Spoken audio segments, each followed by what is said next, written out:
नमस्कार दोस्तों, welcome back to my channel Bhakti Sukoon बीच।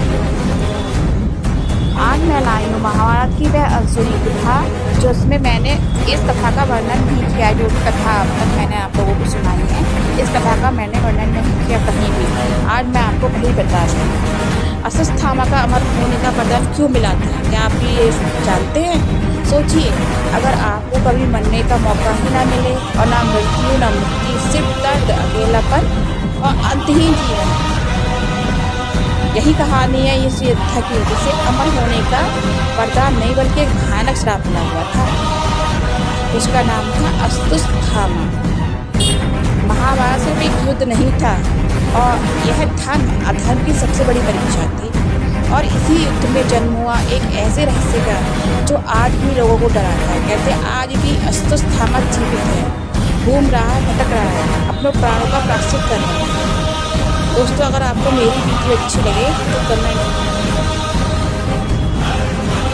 मौत हर इंसान की आखिरी सच्चाई होती है, लेकिन अगर मौत ही आपका साथ छोड़ दे तो आपको हमेशा जिंदा रहने की सजा मिल जाए, तो यह कहानी है अश्वत्थामा की, जिसे अमरता नहीं बल्कि अनंत पीड़ा मिली।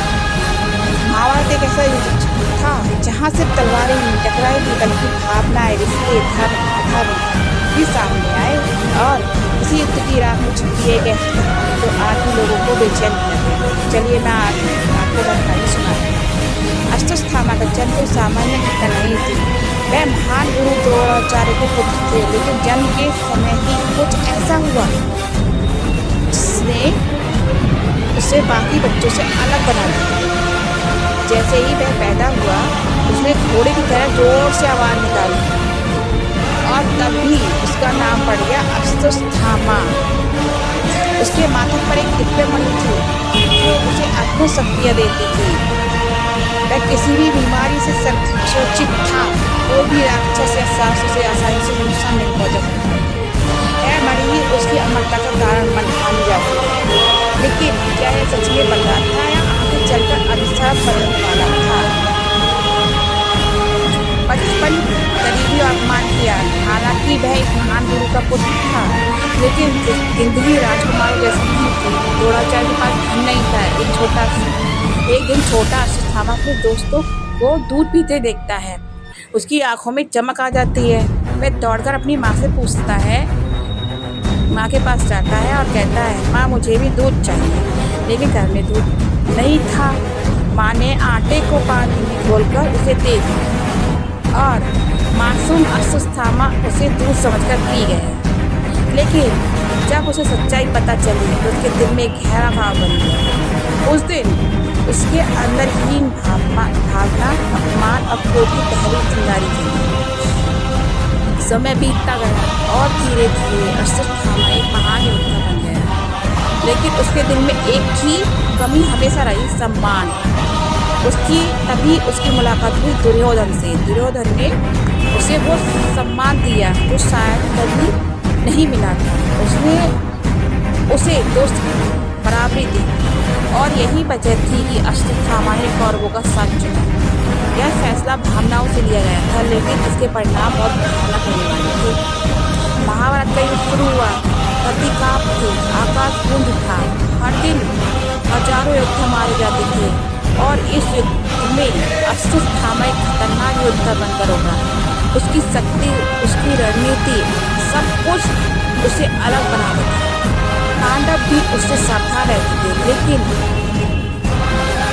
युद्ध सिर्फ ताकत से नहीं जीता जाता, कभी कभी चालाकी से भी युद्ध जीता जाता है। पांडव जानते थे जब तक द्रोणाचार्य जिंदा है उसे हराना लगभग असंभव है। तब उन्होंने एक योजना बनाई और झूठ फैलाया, अश्वत्थामा मारा गया। जब यह बात द्रोणाचार्य ने सुनी, उनका दिल टूट गया और उन्होंने हथियार छोड़ दिया, और उसी पर धृष्टद्युम्न ने उनका वध कर दिया।